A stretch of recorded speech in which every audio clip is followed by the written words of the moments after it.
Hey there, everybody. Pete Pardo here from Sea of Tranquility. Welcome to another episode of 31 Progressive Rock Stocking Stuffers from 1971.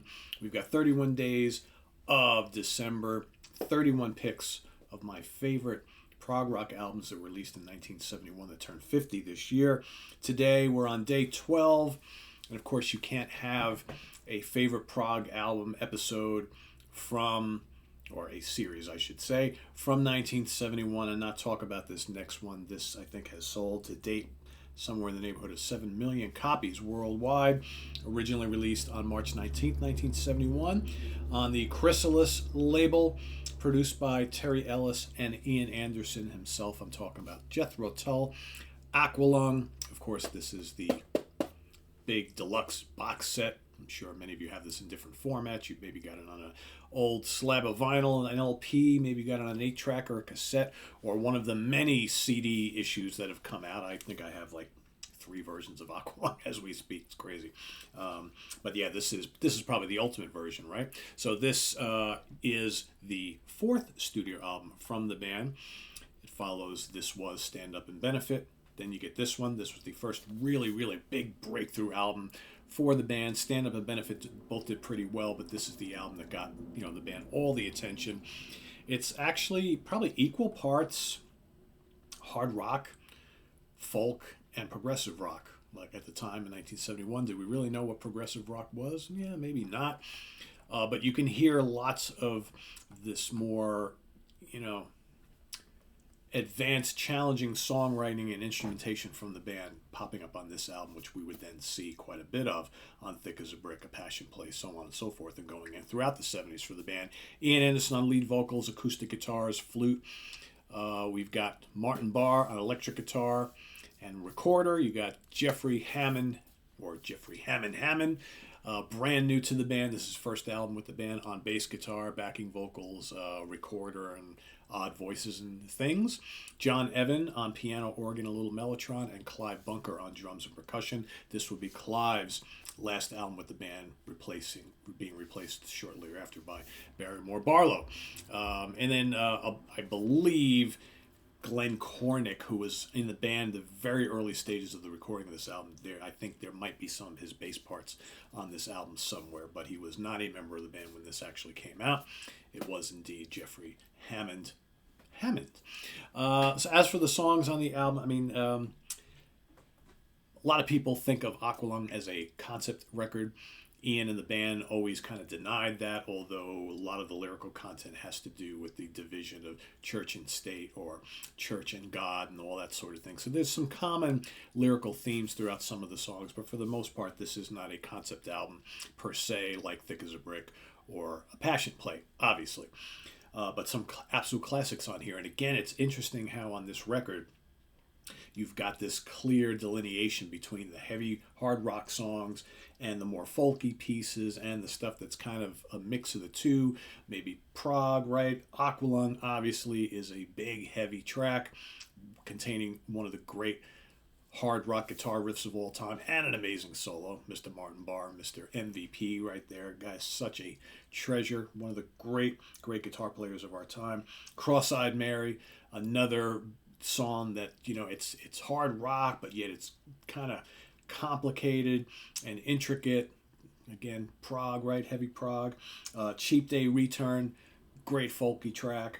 Mother Goose, amazing song. Wondering Aloud, nice whimsical song. Again, you got these folky bits going in between the harder rockers, and then Up to Me, which again is just combines a lot of these elements. Great vocal from Ian on that. My God, how good is My God? Dun, dun, dun, dun, dun, dun, dun, dun. It's kind of doomy, right? It's kind of doomy, but it's kind of folky. It's got great flute, great guitar riffs and playing. Like I said, it's a mix of all that Tull was doing at the time. And then you've got Hymn 43, which is a great riffy hard rocker, classic track. Slipstream, another great folky piece. A lot of great acoustic work throughout this album. And then the big heavy metal riffing of Locomotive Breath. And then for me, what I think is the most underrated song on this album is Wind Up, which just builds and builds and builds. And what a finale in that song. I mean, the song just kicks into high gear. It's anthemic, it's hard rocking, but yet it's majestic, and you got the piano. Wonderful song. I absolutely love Wind Up, and it's got a great vocal from Ian. And then, of course, if you're someone who is maybe new to these various reissues, only really know the regular album, you've got the non-album tracks that were all recorded around the same sessions, like Lick Your Fingers Clean, Just Trying to Be, Up the Pool, Life's a Long Song. I mean, you got some of these tracks that were all recorded right around the same time, which are included here on this box set, which has all sorts of other really fun stuff. But yeah, I mean, Aqualung is great. It's almost too easy, and I've gotten into discussions many times over the years with people talking about Tull. Is you start to talk about your favorite Jethro Tull albums, and it's at times it's almost like you seem like you're conditioned to say, well, the best Jethro Tull album of all time, it's got to be Aqualung, right? It's the biggest seller. It's got all the really popular FM radio tracks. They play a lot of these songs live all the time, and it's really, when you look at it and you listen to it, top to bottom, it's a pretty perfect album. I generally don't rank it as number one or sometimes even number two because I find lots to love in albums like Benefit or Thick as a Brick and Minstrel in the Gallery. But this is, to me, if it isn't a top three, it's definitely a top five. But I would never argue with anybody if it's a number one, because there have been times in my life this is my favorite Jethro Tull album. It's probably the most perfect one, right? Because I think that there are other albums that I generally like a little bit more because there are certain tracks on those albums that are just absolutely favorites of mine, even though those albums might not be as strong top to bottom as this one is. I think that's the point I'm trying to make, is that top to bottom, start to finish, first note to last note, it's damn near perfection, right? It really is. So, yeah, that is my pick for today. You got to talk about Aqualung in this series here. It's one of the great prog rock releases of 1971, a classic for a reason. So, thanks for watching. Please put down below your comments, thoughts, and feedback on the Aqualung album. And we'll see you tomorrow with another episode of 31 Progressive Rock Stocking Stuffers from 1971. Lots of good ones still to come. So stay tuned to see what I've got ready for you. So thanks for watching. Visit us on the web at www.seatranquility.org. We're on Facebook. We're on Twitter. Of course, we're here on YouTube all the damn time. So stay tuned for more stuff. We've got Hudson Valley Squares coming up this week. We've got In the Prague Seat. What's Hot with Sea Tranquility on Wednesday, new album review day. Got a bunch of stuff for you this week.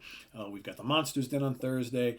And then Friday morning at the Funhouse with Martin Popoff and myself, part 2 of our look at some of the great album covers from Hypnosis. And then on Sunday, we've got album homework assignment. So all great stuff happening next week, so you don't want to miss any of it. And we'll see you then, right? I am Pete. Take care. See you soon. Bye-bye.